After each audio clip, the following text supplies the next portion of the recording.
Also herzlich willkommen, liebe Freunde, heute Morgen bei Cargold in einem sehr speziellen Dreh. Wir haben hier das Bentley-Modell der Oberklasse, was nach dem Zweiten Weltkrieg gebaut wurde. Das ist ein Bentley Continental S1 Parkward.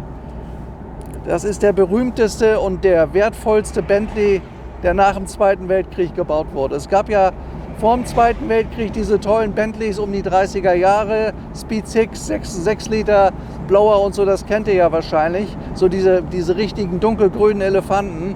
Aber das edelste und das feinste, was Bentley gebaut hat nach dem Krieg, das ist dieses Auto gewesen. Es gab ja verschiedene Karossiers, die dieses Auto gebaut haben. Das ist ein Parkward gewesen, gehörte ab 1931, 1932 zu Rolls-Royce. Und das Interessante an diesem Bentley ist eigentlich die Seltenheit. Diese Karosserie und dieses Modell hat es niemals als Rolls-Royce gegeben. Und deswegen ist dieser Wagen extrem selten. Also es sind von unserem Auto, es ist übrigens ein Original-Cabriolet, das ist kein abgeschnittenes Fahrzeug. Viele haben ja, weil die Form so wunderschön war, nachher Coupés und Limousinen gekürzt, abgeschnitten und entsprechend umbauen lassen. Das hier ist ein völlig originales Auto, das ist die Nummer 5, die seinerzeit zur Welt gekommen ist im Jahr 1955. Sind vom Rechtslenker 58 Autos nur gebaut werden. Mehr sind überhaupt gar nicht gebaut worden. Und vom Linkslenker ungefähr 30. Also es gibt keine 90 Autos von diesem S1 Continental. Also ich kann euch mal sagen, so mein erstes Gefühl, man schwebt über die Straße. Also es ist wirklich ganz, ganz erhebend, total leise, man vernimmt nichts von der Maschine. Es säuselt gleich an einem vorbei. Gut, ich fahre jetzt hier auch keine 120 mit dem Auto, aber das ist ein Genuss auf eine ganz neue Art, die ich also sonst, wie man hier so sitzt, wie hoch man sitzt, was man um sich herum hat, am allergrößtem Luxus, da gehe ich gleich im Detail noch mal ein bisschen darauf ein, das ist einmalig. Er hat ein ganz leises, sanftes Abrollgeräusch. Er hat eine Servolenkung, das ist damals erst losgegangen, 1955, damit er hat eine. Ja, also ich kann jetzt gleich noch mal ein bisschen was zum Fahrgefühl sagen. Der Wagen hat ja eine 6-Zylinder-Maschine und hat 5 Liter Hubraum. Der hat also ziemlich große Kolben. Das könnt ihr euch ja vorstellen. 5 Liter Hubraum, das ist ganz schön viel. Hat aber entsprechend gutes Drehmoment. Ist aber dadurch nicht ganz so schwer. Also der Wagen wiegt 2 Tonnen. Und das ist für so ein gewaltiges Auto, was über 5 Meter lang ist, mit diesen originalen, wertvollsten Materialien versehen überall, eigentlich relativ wenig Gewicht. Also ich hatte gedacht, der Wagen wiegt 2,2 oder 2,3 Tonnen, das ist aber nicht so. Wir haben uns das in der Fachliteratur mal genau angeschaut. Auto ist wesentlich leichter. Der Wagen hat eine unglaublich schöne, edle Linie. Also ich glaube, das ist nach dem Krieg so bei solchen Autos gar nicht mehr getoppt worden. Also sowas Schönes gab es nicht. Und das gab es halt nur von der Firma Bentley. Das gab es nicht von Rolls-Royce. Was vielleicht interessant ist, so wie der Wagen sich jetzt hier zeigt, ist er auch zur Welt gekommen. Der hat sogar noch das erste Leder. Und als wir den Wagen vorgestern bekommen haben, wir gehen ja bei uns ja immer in die Aufbereitung mit den Autos, da haben wir uns nicht getraut, das Interieur anzufassen, weil das ist original. Das ist natürlich ganz leicht angedunkelt, verschmutzt. Das ist halt beigefarbenes Leder, was 65 Jahre alt ist. Das ist halt nach 65 Jahren, hat das ein bisschen Patina. Aber wenn man bei Helmleder anfängt, das sauber zu machen oder zur Arbeit und man arbeitet da irgendwo einen Fleck rein, das kriegt man nie wieder raus und dann ist dieses tolle originale Interieur für immer verloren. Also da haben wir wirklich einen riesen Respekt alle davor, weil wir natürlich im Laufe von 35 Jahren im Oldtimer-Geschäft auch gelernt haben, wie man mit diesen tollen Preziosen richtig umzugehen hat. Also das Gefühl, was ich hier habe hinter diesem Lenkrad, ist wirklich unbeschreiblich, das ist einmalig, diese tolle lange Motorhaube und also wie der hier langrollt, der Wagen. Also ich weiß überhaupt nicht, welches andere Fahrzeug auf diese Art und Weise so sanft daherrollt.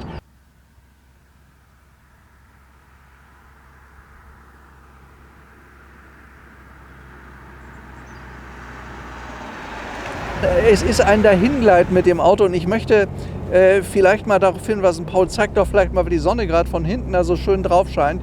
Dieses einmalig gearbeitete Armaturenbrett, das sind wirklich alleredelste Hölzer. Das ist ja alles Handarbeit bei Rolls-Royce bzw. Bentley. Und das Tolle, das ist immer noch in einer neuwertigen Qualität bei dem Auto. Schaut euch das mal an, was das ein wahnsinnig schönes Holz ist. Da sind die Instrumente überall edelst eingearbeitet. Ich erkläre da gleich mal was dazu. Was ist was? Das ist der Tachometer MPH, Miles per Hour. Man konnte den Wagen übrigens knapp 180 Stundenkilometer schnell bewegen. Das ist sehr, sehr viel. Aber glaubt mir mal, also ich trete ja auch gerne mal drauf, wenn ich so einen Wagen fahre. Aber danach ist mir gar nicht bei dem Wagen. Ich genieße das totale Dahingleiten hier. Also das habe ich so auf die Art und Weise bisher noch gar nicht verspürt. Man hört den tiefen Sound, ein ganz sonores Brummen von unserem Bentley. Und wir haben hier eine ganz schöne Steigung. Das macht er aber sehr, sehr elegant.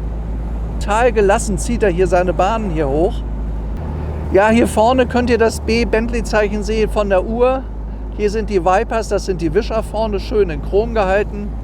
Dann haben wir hier vorne die Genuine Engine, also kann man sehen, ist an oder nicht. Da ist die Öllampe, das ist praktisch der Startvorgang hier mit dem Schlüssel hier vorne. Dann hat er hier vorne seinen Voltmeter für die Batterie. Da ist Öl, ob alles in Ordnung ist. Und hier vorne haben wir ein Drehzahlmesser. Wir bewegen uns gerade hier mit 1000 Umdrehungen den Berg hoch. Die Maschine läuft seidenweich, der stottert nicht, da ist gar nichts. Der Vorbesitzer, der das Auto jetzt 10 Jahre hatte, hat mir auch verraten, dass die Maschine noch mal ganz rausgekommen ist. In England ist alles gemacht worden. Er hat ja einen tollen Motorlauf. Er brummt ganz tief. Diese großen Reifen, die den Wagen nach vorne bewegen. Also der Wagen ist hervorragend gefedert. Ja, herzlich willkommen, liebe Freunde, bei unserem neuen Dreh. Heute Morgen hier in Oberbayern bei allerschönstem Wetter. Endlich ist diese Winterperiode dabei. Und deswegen haben wir heute als allererstes unser im Moment fast interessantestes Auto rausgeholt. Den haben wir gerade bekommen, direkt aus England. Ein Bentley S1 Continental der Firma Park Ward, des Karossiers Park Ward. Der Wagen ist im Jahr 1955 gebaut worden und ist einer der ganz, ganz wenigen komplett originalen. Das Auto ist niemals als Rolls-Royce gebaut worden, immer nur als Bentley. Und es gibt davon keine 100 Exemplare, die das Werk verlassen haben seinerzeit. Gebaut wurde er von 1955 bis 1959, gibt also auch nur ganz, ganz wenige davon, nur eine kurze Zeit. Und ich meine, wenn ihr euch diese Linie mal anschaut, das Auto ist wirklich einmalig schön. Und das Tolle ist, der ist im Auslieferungszustand. Das heißt, die Farbgebung, die ist zweifarbig, übrigens mal ganz edel mit einem ganz leichten Grünstich hier drin, aber eigentlich Anthrazit Metallic nenne ich das mal. Ich weiß jetzt nicht ganz genau, wie das in Englisch heißt. Dann ganz dezentes hellgrau-grün Metallic, zweifarbig mit dem goldenen Streifen hier alles per Hand gemacht. Also das ist eine dermaßen exzellente Lackierung, die kann man gar nicht besser machen. Äußerst hochwertig, hat überhaupt keinen Rost am ganzen Auto nicht. Man kann den Lack komplett lassen, wie er ist.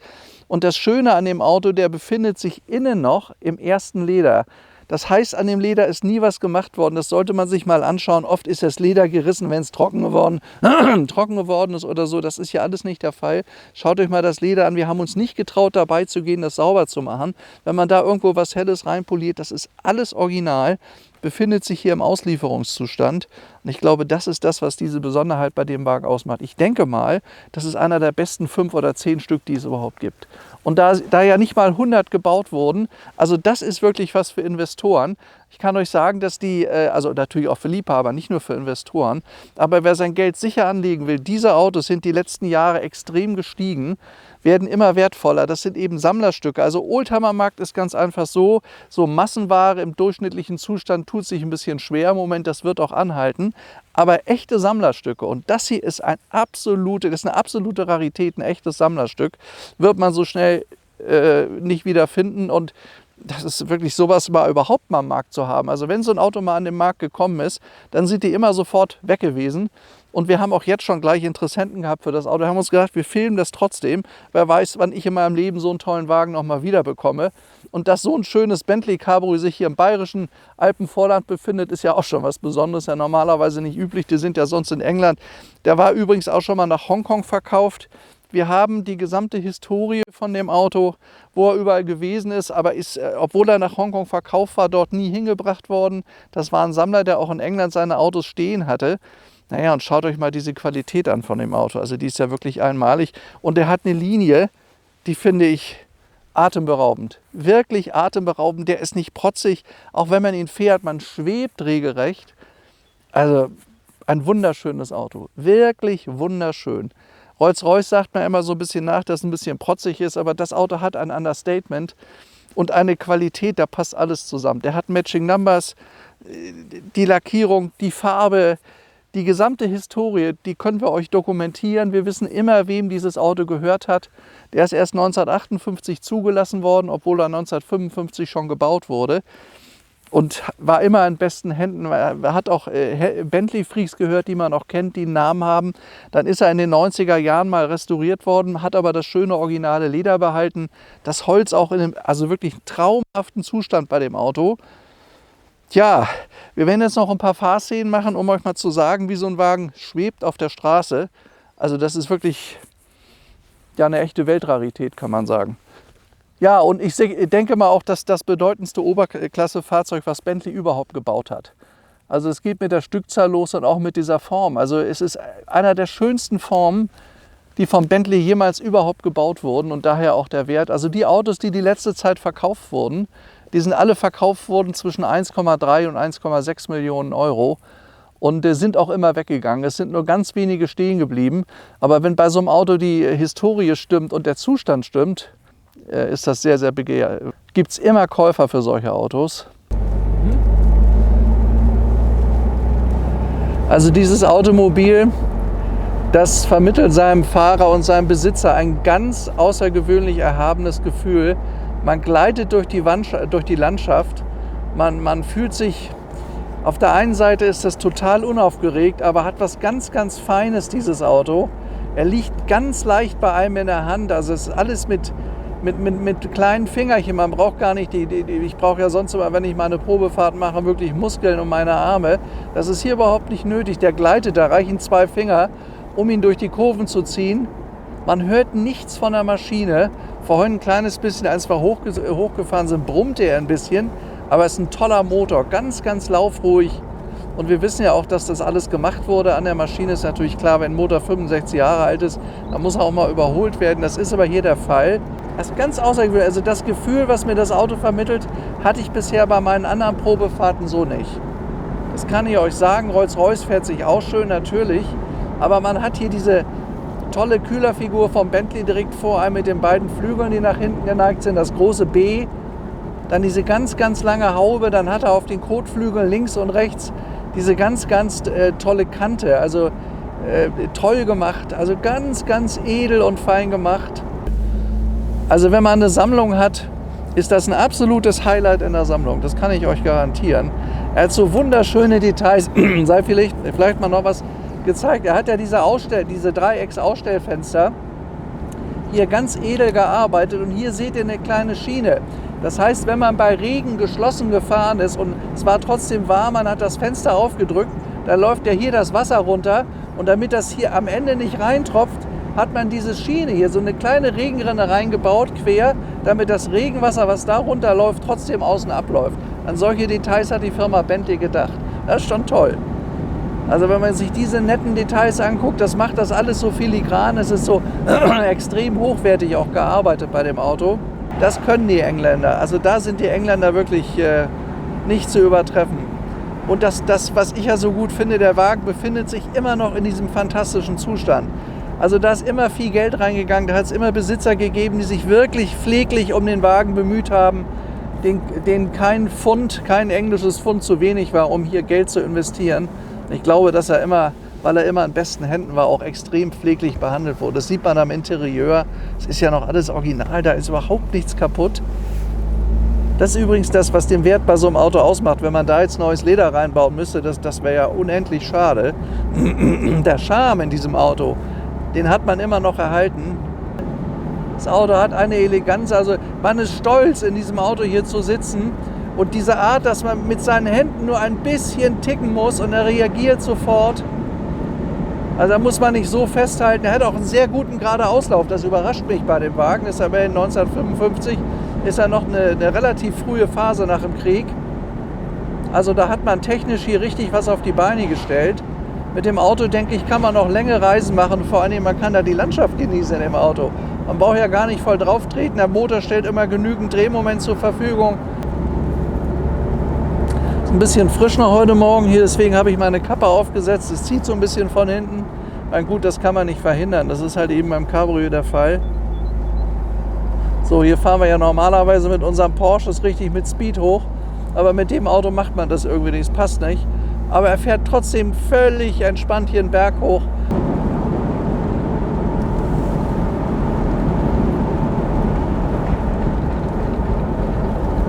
Das ist die Automatik. Der Wagen hat eine Viergang-Automatik, das könnt ihr ja auch sehen. Neutral ist hier oben N und daneben ist dann 4, 3, 2 und unten R ist Rückwärtsgang. Hier ist ein Knöpfchen, wie man das bewegen kann. Das waren die Pedals von 1955. Das ist natürlich ein bisschen anders damals gewesen als heute. So, jetzt gehen wir wieder in den vierten Gang. Auch die Automatik schaltet ganz, ganz sanft und so, wie man das von dem Auto eigentlich erwartet. Wenn man bedenkt, dass der jetzt 65 Jahre alt ist, also dafür fährt er ziemlich modern, muss ich sagen, wundert mich. Also, schauen wir mal, wie schön die Berge aussehen heute Morgen. Total weiß noch, da ist über 1 Meter Schnee gefallen die letzten Tage. Traumhaft und es ist auch schön leer heute. Also es macht richtig Spaß, auch den zu fahren. Mitunter ist es ja voll auf den Straßen. Aber hier ist es jetzt wirklich leer, man gleitet dahin. Man kann das in vollen Zügen genießen in dem Auto. Also ich genieße das jetzt richtig. Das entspannt mich richtig. Also ist wieder eine Probefahrt, die wir jetzt hier machen, an die ich wirklich lange, lange denken werde. Und ich glaube auch, wer weiß, ob ich in meinem Leben überhaupt noch mal so ein Original Cabriolet bekomme. Wie gesagt, es gab 58 Rechtslenker, 30 Linkslenker. Und damit war die Produktion von diesem sensationellen Wagen, Oberklasse-Fahrzeug, dann auch beendet. Vielleicht mal eine ganz außergewöhnliche, seltene Szene. Ein englischer Continental Bentley vor einer bayerischen Kapelle. Ist ja auch relativ selten. Aber man sieht, dass dieses Auto überall wirklich toll dahin passt. Und ist ein wunderschönes Fahrzeug mit ganz tollen, weichen, eleganten Linien. Mal, wenn ihr euch das mal anschaut hier, wie harmonisch das hochläuft. Hier vorne mit den Begrenzungslichtern, hier nur ein Licht, nicht die Doppellampen, die hat es ja später gegeben. Dann diese feine Linie, die man hier drüber gezogen hat. Schaut euch das mal an, wie edel das aussieht. Die Linie, die sich über den gesamten Kotflügel bis nach hinten fortsetzt, geht dann bis hier vorne hin. Und genau da, wo die Fenster dann beginnen, die also sehr dezent gewölbt sind, auch nicht zu groß gebaut sind, läuft es bis hierher und läuft dann hier weiter aus in der Tür. Dann beginnt dieser kraftvolle Schwung zu den Kotflügeln, läuft hinten aus bis in diese gewaltigen, wunderschön geformten Stoßstangen. Mit diesen ganz großen Stoßstangenecken, rund geformt, auch sehr, sehr schön. Hinten der klassisch bekannte Bentley-Griff, den gab es auch bei Rolls-Royce. Aber das Bentley-Logo mit den beiden Flügeln, das kennt jeder. Und Start.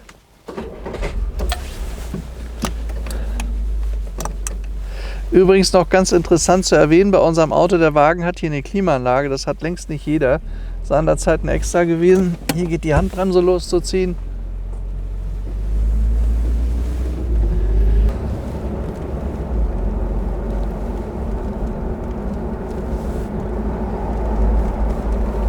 Bodenwellen oder Kanaldeckel, es schluckt ja alles. Also man gleitet da wirklich ganz dezent drüber. Der Wagen ist hervorragend gefedert.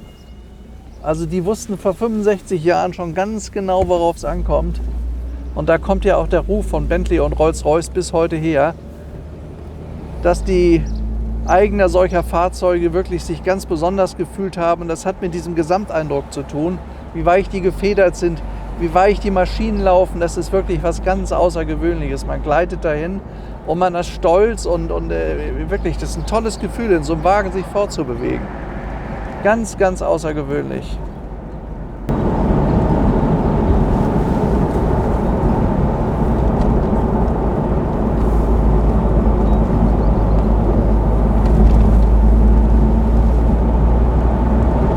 Tolle Art der Fortbewegung.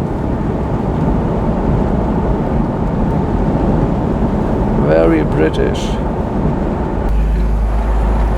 Naja, also unsere ganzen Probefahrten sind natürlich hier in der Gegend mittlerweile wirklich aufgefallen.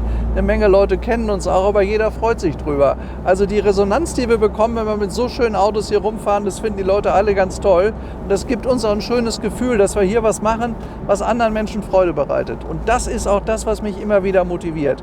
Deswegen mache ich auch diese Filme jetzt, weil ich merke, dass das gut ankommt. Wir bereiten viel Freude den Menschen. Ihr habt Mitfahrmöglichkeiten oder Gelegenheiten, die ihr möglicherweise sonst gar nicht habt. Die gibt es ja gar nicht, dass man mit so einem Auto mal mitfahren kann. Das ist ja für mich auch absolut selten, in so einem Auto mal fahren zu können. Das kommt wahrscheinlich in meinem Leben möglicherweise gar nicht mehr vor.